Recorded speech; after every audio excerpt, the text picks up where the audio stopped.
ആതുര സേവന രംഗത്ത് 40 വർഷം പാരമ്പര്യവും ജനലക്ഷങ്ങളുടെ വിശ്വാസ്യതയും നേടിയ തൃശൂരിലെ സുധർമ്മ മെട്രോപോളിസ് ലാബ് ഇപ്പോൾ വടക്കാഞ്ചേരിയിലും 40 വർഷത്തെ സേവന പാരമ്പര്യം, നൂതന സാങ്കേതിക വിദ്യ ഉപയോഗിച്ചുള്ള 400-ൽ പരം ടെസ്റ്റുകൾ, 200-ലധികം ലാബുകൾ, കൃത്യമായ രോഗനിർണയം, കൂടുതൽ ഡോക്ടർമാരും ടെസ്റ്റുകൾക്കായി നിർദ്ദേശിക്കുന്ന ലാബ്. ഓട്ടുപാറയിൽ ഞങ്ങൾക്ക് ബ്രാഞ്ചുകളില്ല. Sudharma Metropolis laboratory, Ganapathi complex, കോടതിക്ക് പിൻവശം, ഗേൾസ് ഹൈസ്കൂൾ റോഡ്, വടക്കാഞ്ചേരി. ഇന്ത്യക്ക് സ്ഥിരമായ ശത്രുക്കളോ സുഹൃത്തുക്കളോ ഇല്ലെന്നും സ്ഥിരമായ താല്പര്യങ്ങൾ മാത്രമേ ഉള്ളൂവെന്ന് പ്രതിരോധ മന്ത്രി രാജ്നാഥ് സിംഗ്.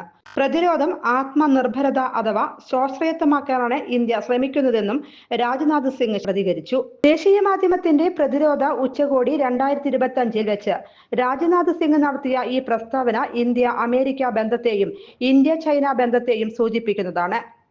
INS ഹിമഗിരി, INS ഉദയഗിരി എന്നിവയുൾപ്പെടെ തദ്ദേശീയമായി രൂപകൽപ്പന ചെയ്ത 2 നീലഗിരി ക്ലാസ് യുദ്ധക്കപ്പലുകൾ കമ്മീഷൻ ചെയ്തതുൾപ്പെടെ തദ്ദേശീയവൽക്കരണത്തിലുണ്ടായ ഗണ്യമായ പുരോഗതികൾ പ്രതിരോധ മന്ത്രി ചൂണ്ടിക്കാട്ടി.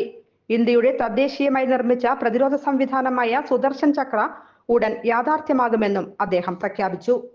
News desk anytime news. കൂടുതൽ വാർത്തകൾക്ക് ഞങ്ങളുടെ ചാനൽ സബ്സ്ക്രൈബ് ചെയ്യുക. ഫേസ്ബുക്ക് ഫോളോ അപ്പ് ചെയ്യുക. വാർത്തകൾ വേഗത്തിലറിയാൻ എനിടൈം ന്യൂസ്.